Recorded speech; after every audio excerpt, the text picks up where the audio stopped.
Affiliate marketing is an approach to advertising where the affiliate marketer gets paid a commission by promoting a product or service. The commission is one of the key differences. As an affiliate marketer, you take on more risk. When you generate interest or traffic to a site, you get paid only on the transaction, not on the traffic. This is now my second recording of the introduction. My original introduction said that affiliate marketing used to be more popular in the past, because I thought that was true.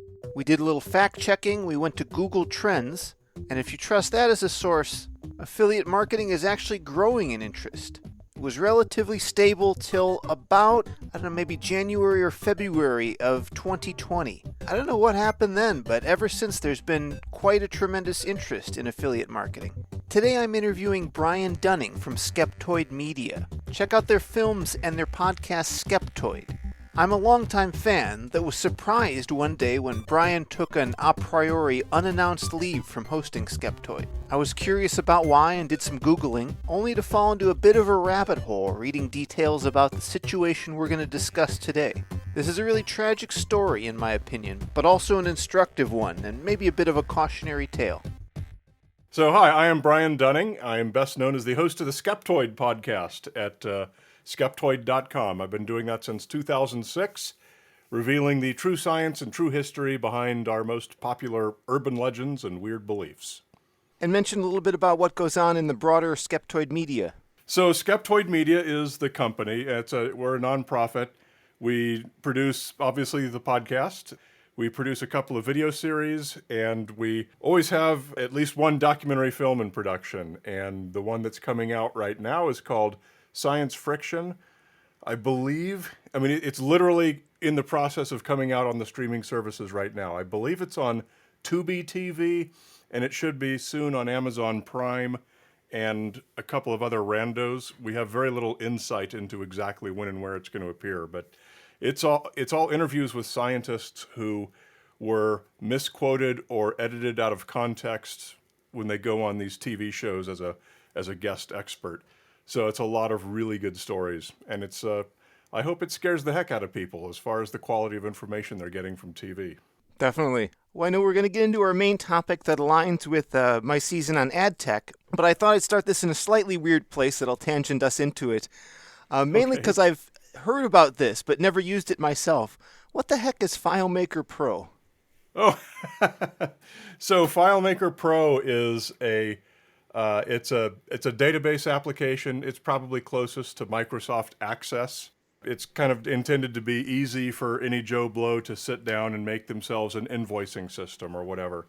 And for a long time, I was a FileMaker Pro consultant for a living, probably circa 1990 to about 2000 or so. That was what I did, basically just going into businesses, any kind of company, any kind of industry, and learning their whole business and building them a whole accounting system or bookkeeping system or manufacturing tracking, whatever it was that they needed. So it was fascinating because you get a lot of education learning all of these businesses, all of the ins and outs.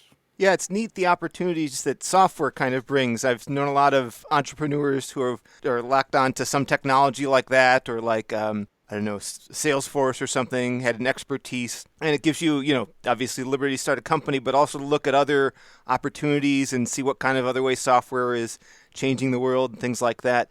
Are there other things you were dabbling in at the time as well? Well, I think I know what you're getting at. So there's some other stories in between the main one. Tell them too. There's a lot of interesting stuff going on at the time. Not really.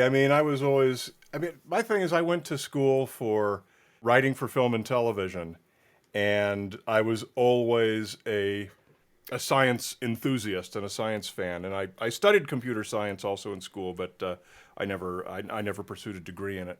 So I've spent the entirety of my career waiting for something that would combine my true interests, science and entertainment. That's how I got to the podcasting, beginning in 2006. Because up until 2006, there was really no game in town if those were your interests and you wanted to do something, kind of on your own. So yeah, all of those FileMaker Pro years were just killing time for me, really. I really kind of got sick of the whole selling hours of your life and with Uh-huh. nothing to show for it. So I'm very fortunate that the podcasting thing came along and allowed me to do all these other things. And when did Skeptoid officially launch? Let's see, that was the October 2006 is when I had my very first episode. At the time, you had to have 5 episodes to get iTunes to list you, and so I had to do 5 of them, and I literally wrote my RSS feed by hand and uploaded it. Well, I know the technology to generate RSS feeds has evolved quite a bit in the interim time. Are you still running on something homegrown? So, in part, the show is distributed by PRX right now, since we're a public media company. PRX is the home of public media podcasts that are not affiliated with an NPR radio station that has airwaves.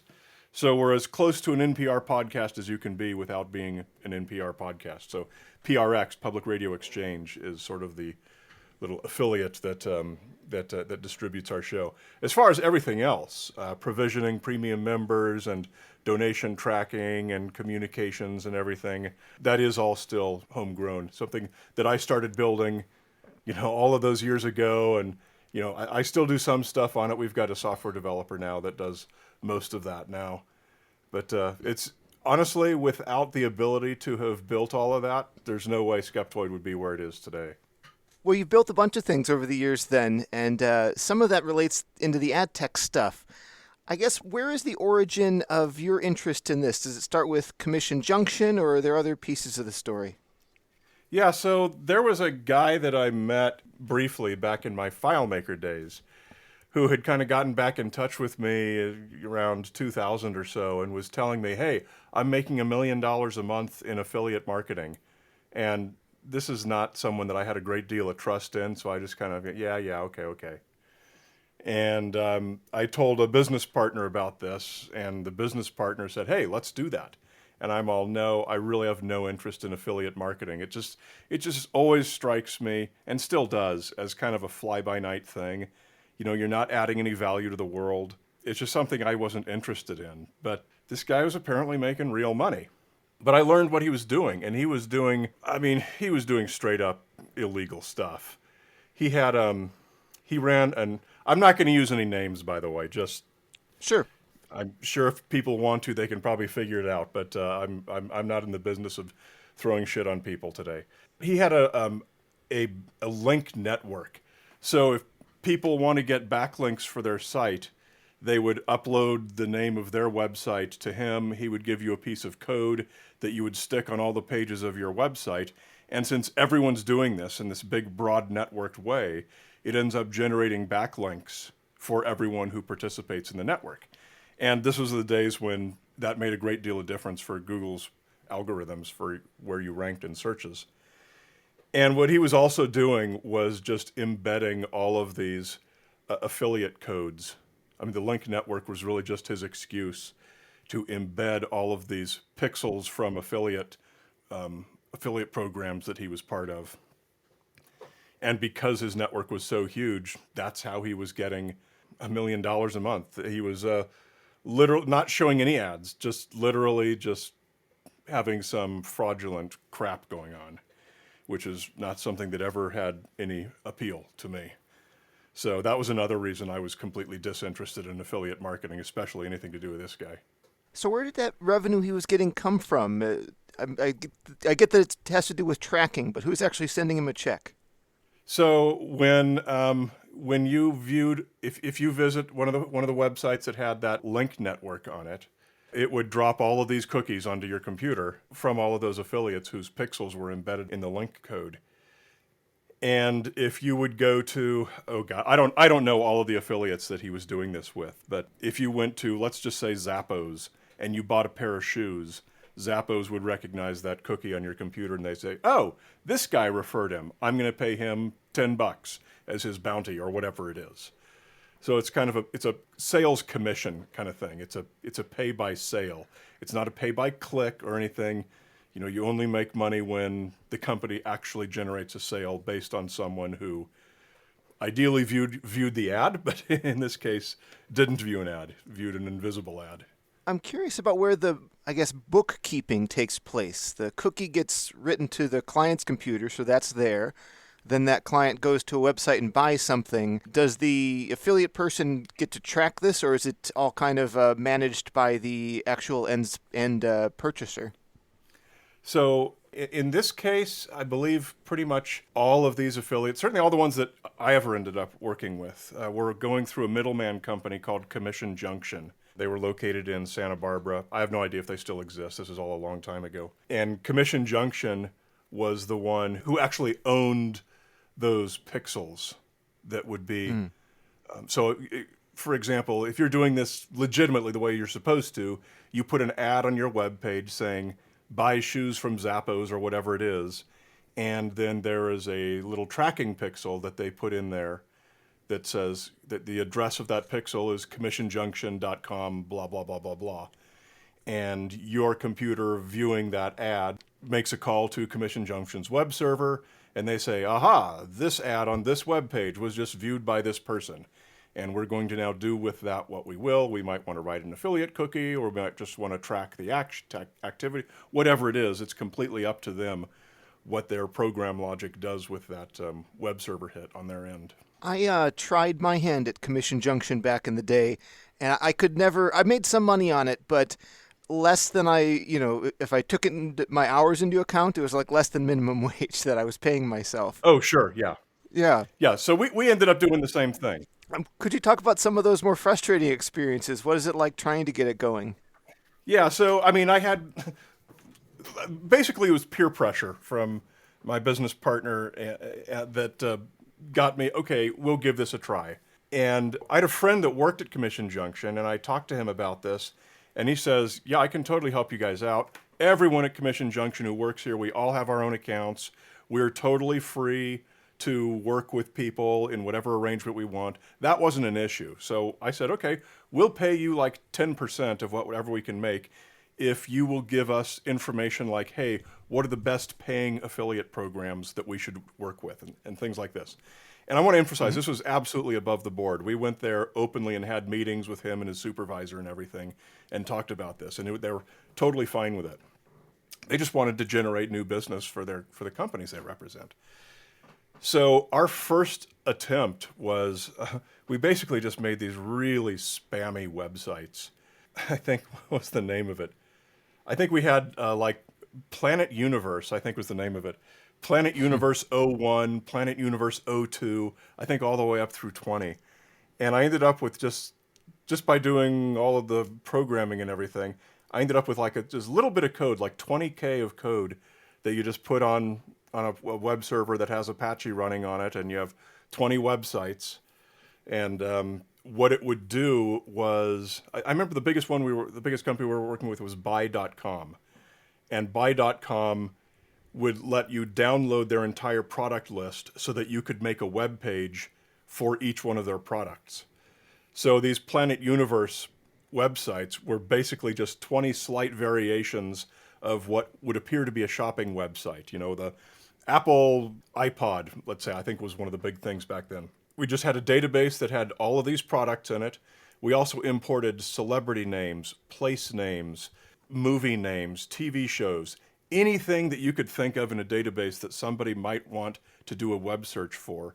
We just loaded these keywords into a database.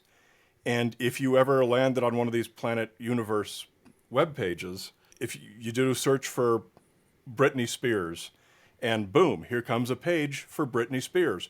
Pictures of her, biography, all of these keywords and everything. And then every link on the page was a link to whatever affiliate website we were working with. So if you clicked on anything, it would take you to, you'd buy Britney Spears stuff on eBay or whatever it was. This is exactly the kind of website that Google's web spam team was trying to get rid of. Rightfully so. These are websites that do not add any value to the internet. The correct page would be buy.com's actual page where you can buy the iPod, or eBay's actual Britney Spears page where you can buy Britney Spears stuff. There was no value in having these middleman websites like what we were building. So, I mean, I was really low on this from, I felt ethically gross making these crappy websites that don't add any value. And no matter how much traffic these got, and they got Maybe around 1 million hits a day, all of these websites. Wow. Very dependent on Google algorithm changes, though. It might all go to zero overnight. Mm-hmm. We would end up making like $500 for the month. And so I'm just going, this is just not something I'm interested in. Hi, I'm another one of those podcast ads that you've managed to tune out so effectively. It's okay, I get it. Listening to podcasts comes with some degree of ad fatigue. But today, you need to listen up because I'm here to tell you about ad fatigue's sinister cousin, alert fatigue. Did you know the average company receives 11,000 security alerts each day? How can a security team stay on top of the most critical threat risks when they can't find the signal in all the noise? Well, they can't, which makes it easy for IT teams to fall victim to alert fatigue, making your company dangerously vulnerable. So you have two choices. Buy all the tools you can until you've made your security operations overwhelmingly complex and totally ineffective, or you can run with the pack. Arctic Wolf is the industry leader in security operations solutions, delivering 24/7 monitoring, assessment, and response through their patented concierge security model. Arctic Wolf works with your existing tools and becomes an extension of your existing IT team, and they never get fatigued. Got your attention now, didn't I? Visit arcticwolf.com/skeptic to learn more. That's arcticwolf.com/skeptic. Thanks to our sponsor, mParticle. At the end of the day, your customer has to be at the center of everything you do. This starts with the right customer data strategy, as well as the right foundation to solve the challenges that typically inhibit success, such as data quality, data governance, and connectivity. mParticle is your real-time customer data infrastructure that helps you accelerate your data strategy by cleansing, visualizing, and integrating your customers' data from anywhere to anywhere. Ultimately, better data leads to better decisions, better customer experiences, and better outcomes. See why the best brands choose mParticle. Visit mparticle.com to learn how teams at Postmates, NBC Universal, Spotify, and Airbnb all use mParticle's customer data infrastructure to accelerate their customer data strategies. That's mParticle. Better data, better decisions, better outcomes. Visit mparticle.com to learn more. I should point out there's two really important rules that Commission Junction had. Number one was you can only put affiliate links on web pages that you own. You can't try and find some way to get them spread out across the internet, like this guy was doing with his link network. And the other rule was you couldn't do anything.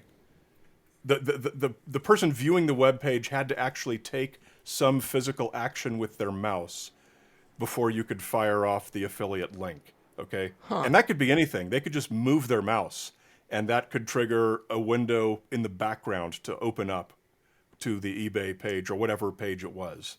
So there had to be some... That seems like a peculiar rule. Well, I mean, it kind of makes sense from Commission Junction's perspective. Commission Junction was always trying to keep a really tight lid on this and make it totally legit. And they didn't want people to get spammed. And they didn't want their advertisers, the Buy.com and eBay and everyone else. They didn't want them to have to pay out commissions on sales that someone hadn't really done anything to make. Mm-hmm. So we would go to Commission Junction all the time and talk about, hey, what can we do better? What can we do better? And they say, well, I don't know. What ideas do you have? And we would talk about all these things. Well, what if they just move the mouse over the page? And can we do a pop-up thing? And it's like, that's really not adding any value. That's really not the direction that we're trying to find. And so we start talking about, okay, well, look at this ad network. He's got his ads running on I don't know how many millions of web pages out there, and he doesn't own those. So how is that jibing with your rule that you can only do this on pages that you own? And they say, well, we did a special deal for him because the way that we decided to view that is everyone voluntarily participates in that network. So you're in effect giving permission to people to have that on their web page. So we're kind of okay with that. So that's when we got to thinking, what can we do that would be something that adds value to somebody's web page that we could put an ad on and it would spread virally by itself just because people love to have it on their web page. And this was really the big change for us. And this was around 2003, 2004 maybe. We came up with these two widgets. And the first one was a WordPress widget called Who Linked. And if you put this little widget on your WordPress blog, it would show you a list of what other websites are linking to your blog. To drive the data for that, we just used commonly available tools like whatever Microsoft search engine was at the time. They had a really good tool for that. So when everyone would hit that page, we'd just simply call that and refresh it every few days, something like that. And then at the bottom of this list of websites, it said, sponsored by eBay. And there's a little ad for eBay there. And if you click on that, boom, it takes you to eBay's website and you can buy something. And so they thought that this was the greatest idea ever because they said, okay, obviously someone who voluntarily puts that on their web page, that's not something that you snuck onto their web page. So we're okay with that. So we're okay with these widgets. And so widgets ended up being really the big thing. If we can come up with widgets that people actually want to put on their websites, that actually do add value to their websites, then that's going to cause our ad network to get huge. So the other one that we came up with was profile maps. We were trying to find domain names that worked and everything. It was a little graphic that showed a map of the world with all of your recent visitors to your MySpace profile. MySpace was big back then. This is the MySpace days. You couldn't, oh God, I don't remember it well enough. The way that we were putting this on MySpace profiles was as a public comment. You could post the code into the public comment section on someone's profile, and that would render as the little map of the world. And as before, it said sponsored by eBay at the bottom, and you click on it and it would take you to eBay. They were happy with that, except that they said, well, okay, we can kind of see that that's okay because we're going to assume that because that's a public profile comment, we're assuming that that person gives you permission. You have implied permission to post something there, so we're okay with that. And I said, great, to make it really spread, we want to post it to all the most popular MySpace profiles. And this would be like, actors and rap stars and things like this. But those comments would fill up very quickly, and they would scroll off the end of the page. So we said, is there some way that we can automate posting those? And again, this is in full meetings, in full open discussion forums at Commission Junction's office with people from eBay present. So everyone was on board with this. And the decision says, okay, we'll allow you to make up to, I think, 200 fake profiles that are bots. And these bots, you can set those up to sit and post these to all the most popular MySpace profiles. And that actual part of it was the part of everything we're talking about today. That was the only thing that I was actually involved in the coding of, was these headless bots that just sit on this rack of computers that I had literally in an office at my house that just mimicked the activity of a person. And we actually had three employees one employee creating fake MySpace profiles all day because MySpace would block them with their automated tools to recognize a bot. And again, this is something that Commission Junction and eBay were totally fine with. I wasn't quite fine with it, though. It's like, okay, if MySpace is blocking these, that means they don't like this activity. I want to do this above the board. I tried to call MySpace to see if we could come up with some deal. There was just no way to get anyone on the phone. I actually hired a salesman to set up some kind of a meeting. And this guy had no luck. He actually spent one day at MySpace's headquarters, literally hanging out outside the front door, talking to people as they would come in and out of the building. Wow, and still nothing. The short version is I was never able to, despite all my best efforts, I was never able to set up any kind of a relationship with MySpace. So we just kept doing this automated bot thing. But between these two tools, Profile Maps and Who Linked, we started making real money. I think there was 1 month, I think it made $300,000. But, I cautioned, I was, there was up to 30 people employed at the time in the company. most of whom were employees of a contractor that did almost all of the coding. So it's not like that all went into my pocket or anything. And we had huge expenses also. Our web server expenses was getting really expensive. We were still trying to do some paid ad placement stuff, which was really expensive. So the costs were a lot of that. I'd like to maybe zoom in on the mechanics of it. So I go to a celebrity's MySpace page, I scroll down, and if hadn't filled up enough, I'd see the map. Am I at that moment cookied when I view the map, or do I have to click through to eBay? Okay, so no, you were not. But that's when things changed, because once we started having all of this exposure and eBay's ads were on so many pages, I can't even guess. So we were doing tens of millions of impressions a day, and they had a lot of ad exposure. So they said, okay, we want to put a tracking pixel in there now so we can see who is viewing these. Now, I didn't know this at the time, but that tracking pixel, as they called it, was the real reason their affiliate market program existed. And maybe still today, I don't know. They didn't care about paying sales commissions. They cared about tracking user behavior. So they wanted to cookie you to say, hey, you visited Will Smith's MySpace profile, so we're going to try and sell you Will Smith ads, or whatever it might be. This was the early days, literally, of tracking user behavior. The thing that security experts are so concerned about today, and how we're turning off permissions for all of these tracking cookies and everything. So at that point, eBay wanted us to put their pixel in our widgets.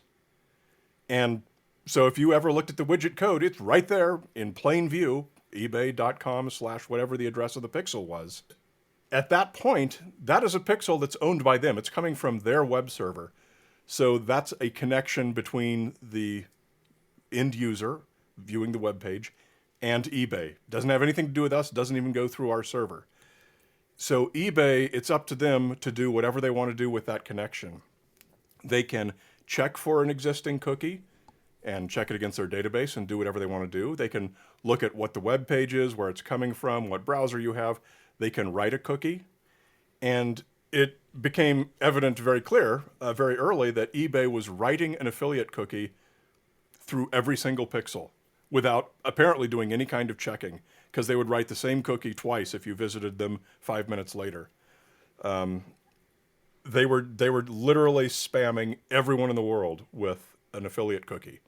Why do they want to do that, I guess? I know it's for tracking, but what advantage do they get from just putting so much of it out there? So at the time, and we learned this later in Discovery when this all went into lawsuits, at the time their affiliate marketing program was paying about $16 million a month. And from what I was told during that period, is that's a bargain for the amount of user data that they were getting. So to the best of my understanding, and this is almost certainly incomplete and perhaps even completely wrong, they just wanted affiliates to be very well compensated so that they would continue putting eBay pixels on as much of the internet as they could. Yes, it's great that you're getting a sales commission because people are buying. I mean, I want to be very clear on that. Anytime one of these affiliates was paid $1, it's because eBay just made $10 on a sale from somebody who was a brand new eBay customer and who hadn't been before. So this is delivering value to eBay. So I lose no sleep over that. We were told that we were the second largest eBay affiliate at the top of our game, which was probably 2004, 2005, I think. And that's basically what it was. eBay was paying us to put their pixel everywhere on the internet that we could. Now, going back to Commission Junction, because Commission Junction was still in the picture here, this violated one of their fundamental terms of service or rules or whatever, which was that you couldn't have a cookie fire off without the user taking some proactive action.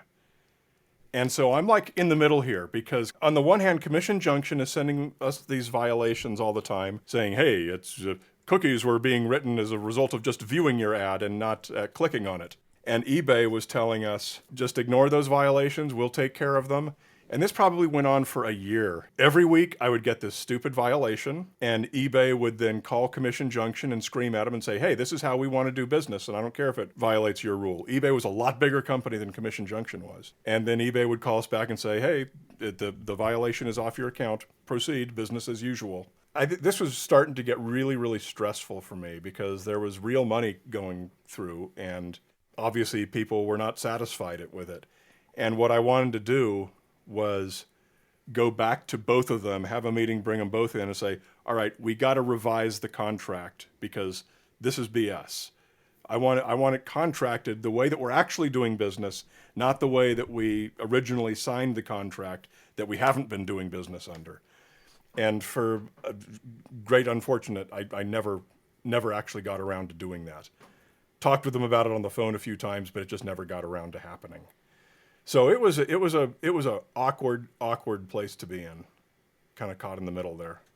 So as you'd mentioned, it's a cost per action program, right? So when eBay makes an actual sale, at that time they say, okay, who do we associate this to? And if it's someone that just had a brand new computer and typed in ebay.com, there's no association. But if that's someone who first got the cookie through one of the widgets, then you're seen as like the person who introduced them to eBay. Is that sort of a way of looking at it?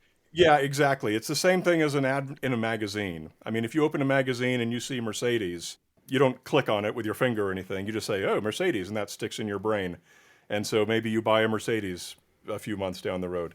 So that was the same idea with, and they had all these like data scientists. Hey, you're a data science guy. They had all these data scientists from like the advertising industry saying, there is value on just seeing an ad on a web page.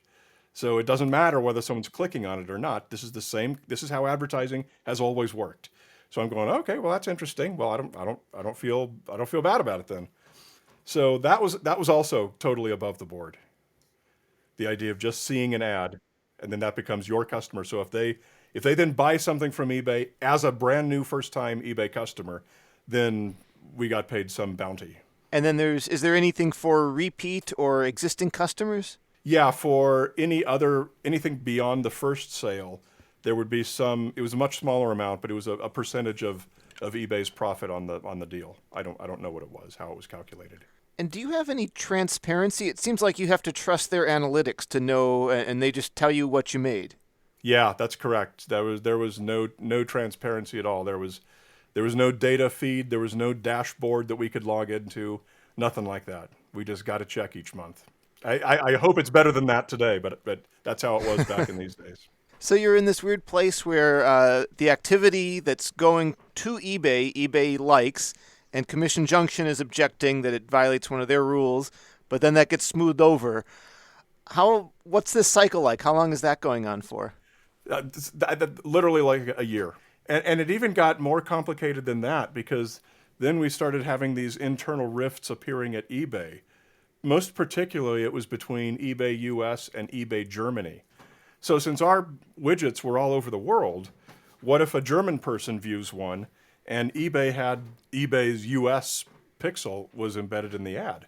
And so eBay Germany would call me, like directly. For some reason, they talked to me almost all the time, even though I was not really our main account person at our company with them. And she would say, hey, if they're in Germany, show the German eBay pixel, like ebay.de or whatever, probably that. Mm-hmm. And I go, well, I guess we can like geo-target when the ad is viewed and then put the right pixel in the ad. But we couldn't really do that because the widgets were distributed by JavaScript. We just gave them a little JavaScript call, and that called the HTML in from the server. And that was asynchronous, so it might not be refreshed very often. And certainly not often enough that it's going to be the same ad on your web page no matter who's viewing it, Germany or elsewhere. So what we ended up doing was putting a pixel from our server, and everyone would call our server, I don't know what it was, it was probably wholinked.com/ ourpixel.gif or profilemaps.com, whatever it was. And then that was actually connected to we had some service to do geo-targeting, and we would then send whatever the pixel was, the eBay pixel for whatever country. So there was a point in time where if you looked at the source code of the ad, it was no longer eBay's pixel, it was our pixel. But all that was just, kind of a front end for whichever country's eBay pixel was going to be given. And I think there was probably 8 or 10 different European eBay locations, but Germany was really the only one that ever really made a big deal out of this. And so we started doing that. eBay US starts complaining at us, well, we want all of them. It's like, well, you guys need to get that straight on your end then. I mean, this is not a fight that I can get in the middle of. So, I mean, it was really awkward. eBay is fighting internally and with us, and Commission Junction is fighting with us and with eBay. And then one day the FBI raided our office. Yeah. What's that like? That sucks. I was actually at home we lived right across the street from the elementary school where our kids went. And 7 o'clock in the morning, I'm just walking around with my coffee. There's this enormous pounding on the door. And what did they yell? It's like, FBI, open up. Which neighbor is this pulling a joke on me? 'Cause never in a million years did I think this was connected to the whole affiliate thing. And yeah, I mean, they came in and they did the whole SWAT team in trying to intimidate you thing, literally pointing little MP5 machine guns in my face, chased the kids through the house with Glocks. And I learned later that this is all for show. They're trying to scare the crap out of you and get you to, I don't know, spill the beans or whatever. I have no idea. So they just literally kind of backed me into a corner and, oh, you're not in any trouble. You're fine. This is just a routine thing.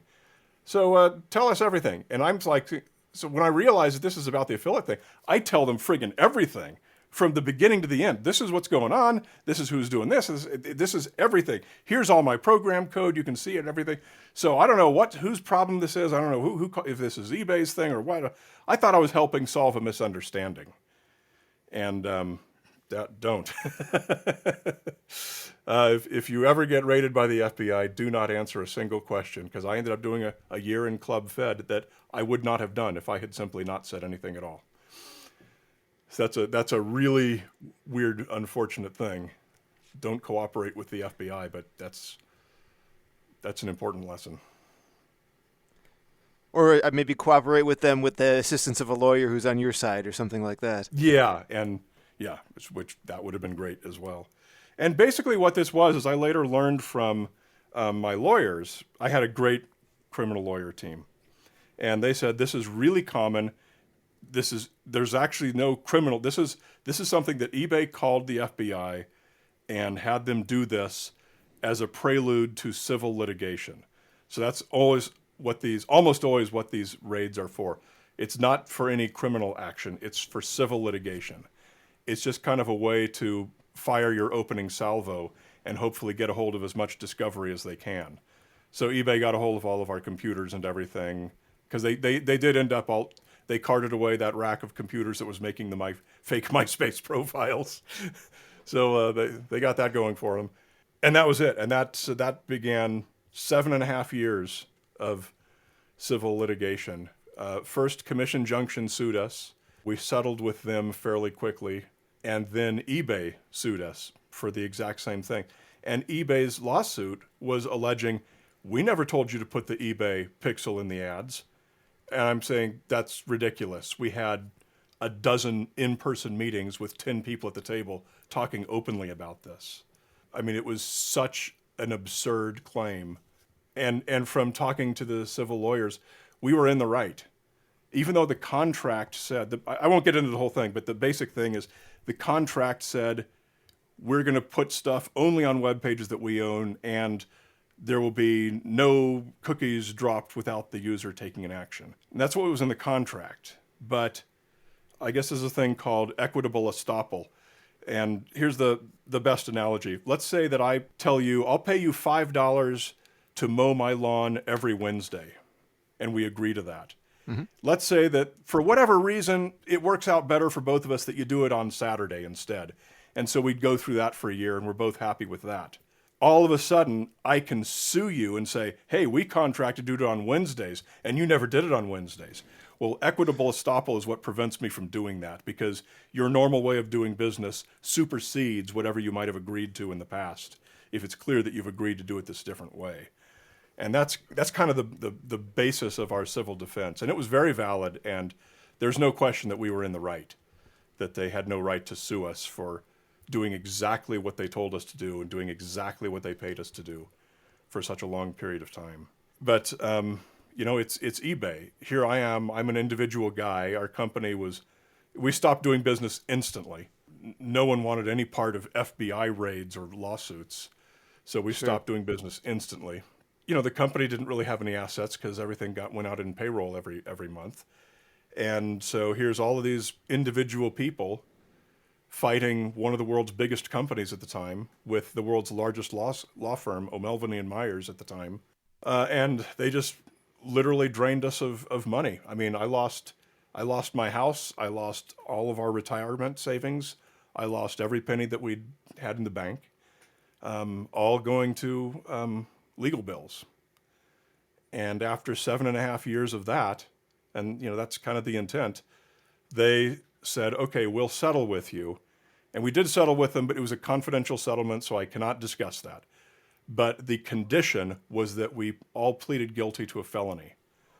And they actually did this to at least 4 companies like us that I know of. And the condition was that one person from each of these companies had to plead guilty to a felony. So we say, okay, fine, what felony? What's the crime? They say, wire fraud. Okay, but for doing what? It doesn't matter. Wire fraud is just one of these placeholder things. If there's nothing else you can put your finger on, you just call it wire fraud.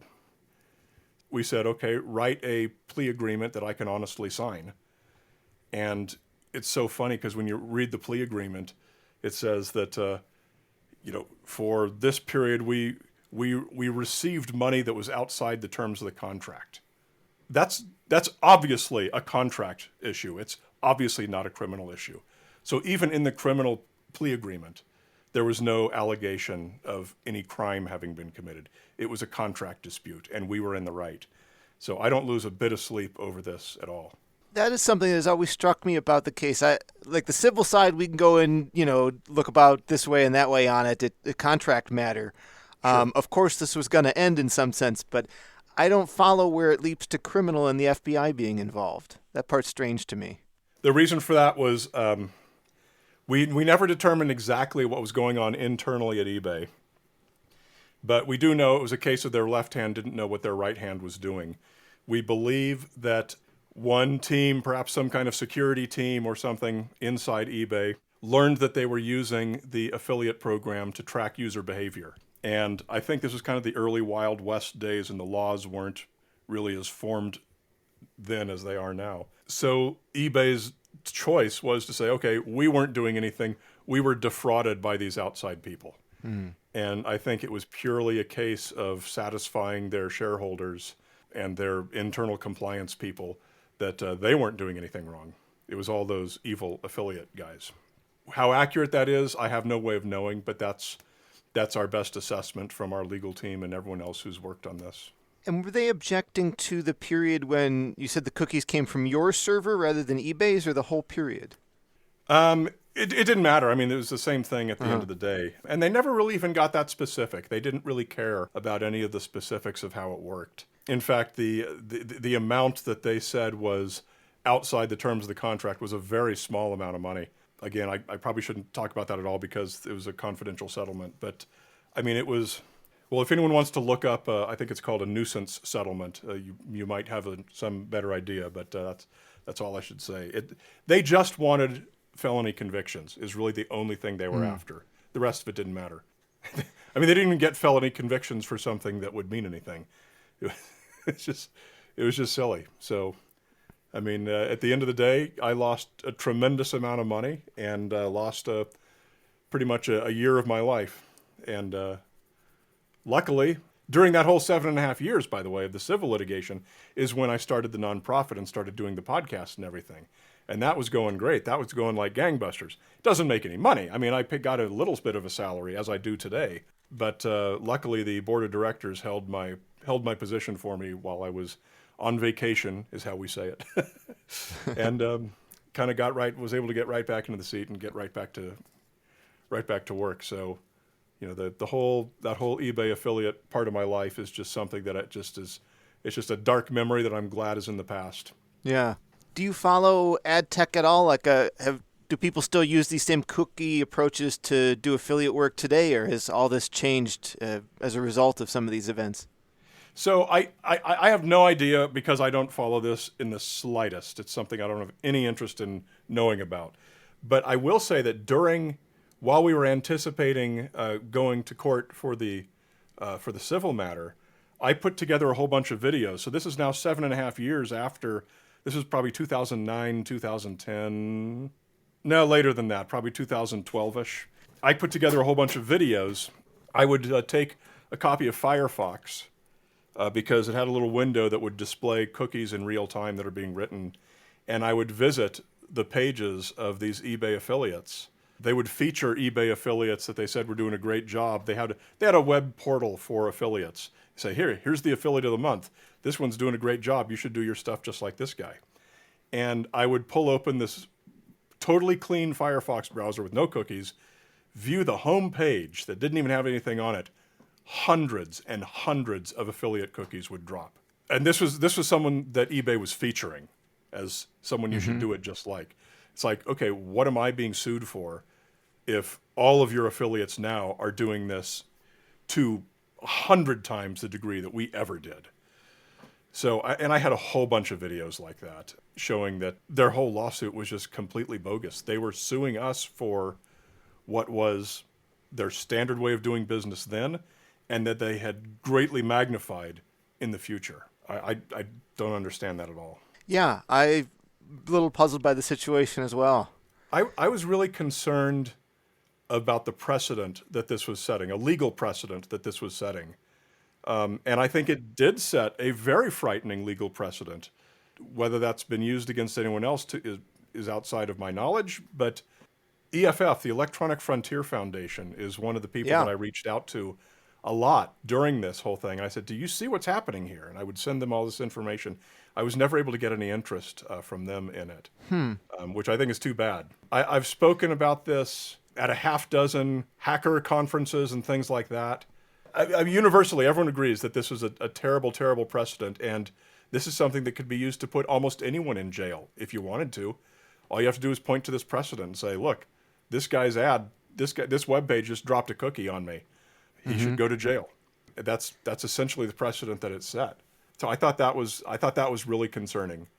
Did you feel that the judge and the legal system, that people had a good technical understanding of the matters they were looking into? No, not at all. I mean, we never went to trial. We never had anything like a hearing where evidence was discussed or anything like that.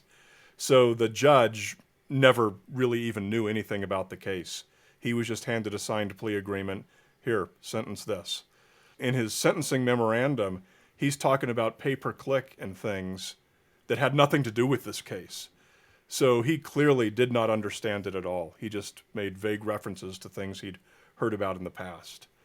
But also, it's kind of clear that it doesn't matter if they understood the tech or not, because it was never about that.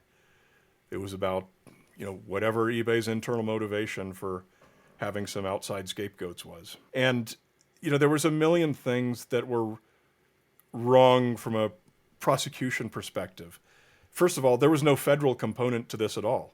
eBay, Commission Junction, and us, we were all located in California. This was purely California contractual matters. There was no interstate or federal aspect to it. So the FBI shouldn't have been involved, and certainly the U.S. district courts shouldn't have been involved. Those were among our many motions to dismiss on those grounds. The settlement that we had with Commission Junction also discharged eBay, and so we were settled with eBay legally. That's another motion to dismiss that we made. The thing with the eBay's civil lawyers were the ones who actually wrote the plea agreement, and that's straight up completely illegal. There's not allowed to be any sharing of information between that, and they were not even sharing information. They were literally the same people. And I'm talking to my lawyer saying, can't we tell the judge about that and get the whole thing dismissed? I mean, And he says, yes, but that's common. That's the normal way these things work. So we can spend a lot more of your money fighting that, and we will lose that too. So at the end of the day, I mean, it was just clearly the sooner we can just sign whatever plea agreement we can remotely, honestly sign and be done with this, the better. So, Yeah. as soon as we were able to, we just... And that's another thing that a lot of people don't understand. You watch movies like A Few Good Men, and if you remember from that movie, Tom Cruise would go to Kevin Bacon, who was the prosecutor, and negotiate all the time. Hey, we got this, this, and this, and this. And Kevin Bacon would go, oh, okay, I'll drop the charges to this, and I'll drop it to this. The deal gets better and better the more you now negotiate in the movies. In the real world, the first offer is the only one you're going to get. If you say no to the first offer, it's going to get much, much worse. This is what happened with the whole college admission scandals. You remember there was the one celebrity, whatever their name was, that wanted to fight, wanted to go to trial. And she got a much worse deal than the people who simply settled immediately. That was very much part of the decision-making process, too.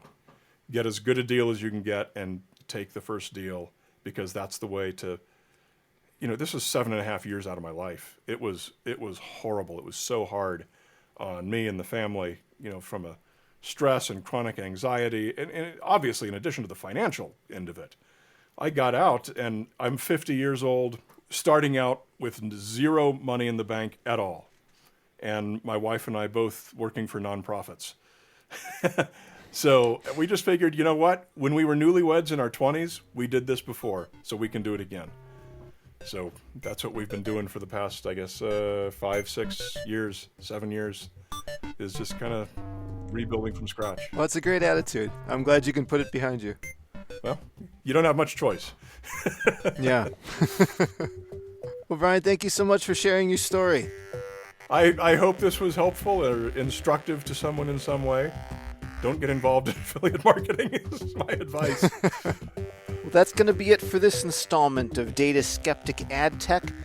Tune in next time when we do a deep dive on ML Ops. Here's a preview for you. You will run hundreds or thousands of experiments or trials, and you are in the debugging mode, looking for improvements. Quite likely, otherwise you don't have resources to try every potential permutation or setup for your hyperparameters.